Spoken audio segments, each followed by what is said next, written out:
क्या दुनिया मनोवैज्ञानिक युद्धों के एक नए दौर में प्रवेश कर चुकी है?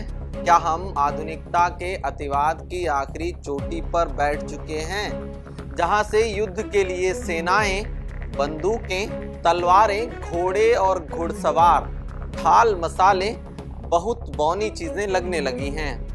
अगर ऐसा नहीं है तो दुनिया के नक्शे में मिडिल ईस्ट में मशहूर देश लेबनान में अचानक से दगते पेजर और वॉकी टॉकी हमें क्या बताना चाह रहे हैं? लेबनान में 17 सितंबर को हजारों घातक पेजर ब्लास्ट हुए तो अगले ही दिन 18 सितंबर को देश भर में हाथ से पकड़े जाने वाले रेडियो या वॉकी टॉकी में अचानक धमाके होने लगे। ताजा हुए इन धमाकों में कम से कम 20 लोग मारे गए और 450 से ज्यादा लोग घायल हो गए। पेजर और वॉकी टॉकी ये दोनों ही ऐसे डिवाइस हैं जो लेबनान के शिया राजनीतिक और अर्धसैनिक संगठन हिजबुल्लाह के कम्युनिकेशन नेटवर्क की लाइफलाइन माने जाते हैं। इजराइल और फिलिस्तीन के युद्ध में हिजबुल्लाह इजराइल का मुख्य प्रतिद्वंदी बना हुआ है, इसलिए माना गया कि इजराइल ने हिजबुल्लाह के कम्युनिकेशन नेटवर्क में ये तबाही मचाई है।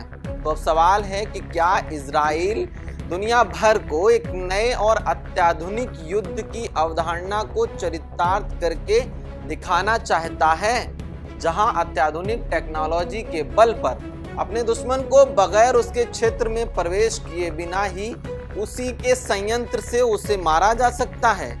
और अगर ऐसे युद्ध होने लगे तो फिर तो कोई भी अपने दुश्मन को कहीं भी मार सकता है। खैर, पेजर विस्फोट लेबनान की राजधानी बेरूत में हुए, साथ ही देश के दक्षिणी और पूर्वी हिस्सों में हिजबुल्लाह के गढ़ों में भी हुए हैं।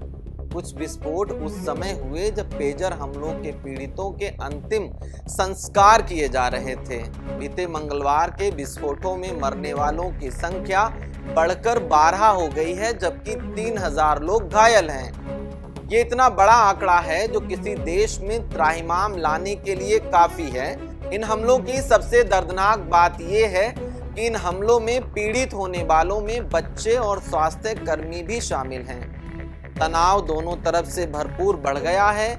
हिजबुल्लाह की कार्यकारी परिषद के प्रमुख हाशिम सफीउद्दीन का कहना है कि लेबनानी समूह इजराइल के साथ एक नए टकराव में है और वह नवीनतम हमलों का विशेष दंड के साथ जवाब देगा।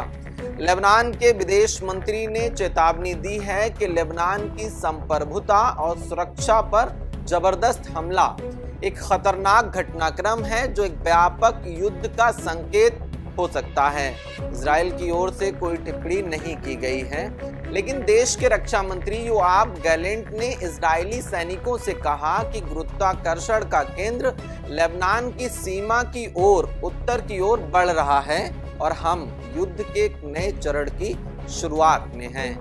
भले ही इजराइल ने सीधे तौर पर इन हमलों की जिम्मेदारी ना ली हो, लेकिन उसके शीर्ष अधिकारियों की ओर से आए बयान इसी की ओर इशारा कर रहे हैं कि ये किसी और का नहीं बल्कि इजराइल का ही काम है। लेकिन इजराइल के निशाने पर हिजबुल्लाह क्यों है? क्यों इजराइल ने अचानक से लेबनान में हिजबुल्लाह के खिलाफ इतने बड़े पैमाने पर ये मनोवैज्ञानिक युद्ध छेड़ दिया? आइए अब आपको ये बात विस्तार से बताते हैं। कई कारणों के बीच सबसे अहम इस युद्ध के पीछे की वजह इजराइल की नॉर्थ बॉर्डर पॉलिसी है। दरअसल पिछले साल 7 अक्टूबर को इजराइल पर हमास के हमले के बाद से ही इजराइल ने गाजा पट्टी में हमले शुरू कर दिए थे। गाजा इजराइल के दक्षिणी बॉर्डर से लगता है। हमास के खिलाफ इस जंग में हजारों फिलिस्तीनियों की मौत हो चुकी है। एक तरफ हमास इजराइल से टक्कर लेने का प्रयास कर रहा है तो दूसरी तरफ से हिजबुल्लाह ने भी 8 अक्टूबर से ही इजराइल के खिलाफ जंग छेड़ रखी है। इजराइल पर हमलों को हिजबुल्लाह अपने सहयोगी हमास और गाजा में फिलिस्तीनियों के समर्थन में किया गया हमला बताता है।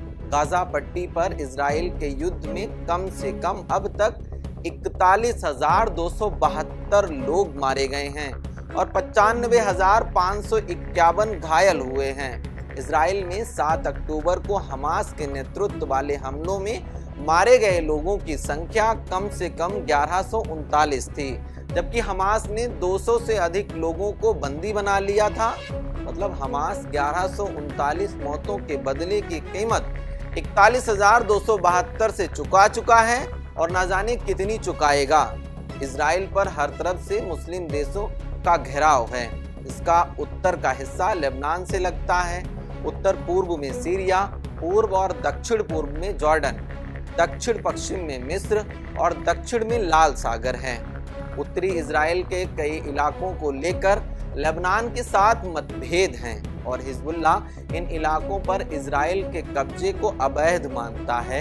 ये ठीक उसी तरह है जैसे गाजा के कई हिस्सों पर इजराइल के कब्जे को हमास अवैध मानता है। माना जाता है कि इजराइल ने नॉर्थ क्षेत्र में अवैध इजरायली बस्तियों में लाखों यहूदियों को बसाया है जो फिलिस्तीनियों पर जुल्म करते रहते हैं। लेबनान बॉर्डर के करीब होने के कारण बीते करीब 1 साल से हिजबुल्लाह लगातार इजराइल के नॉर्दर्न इलाकों को टारगेट कर रहा है। इजराइल के कुछ सैनिकों की यहां मौत भी हुई है।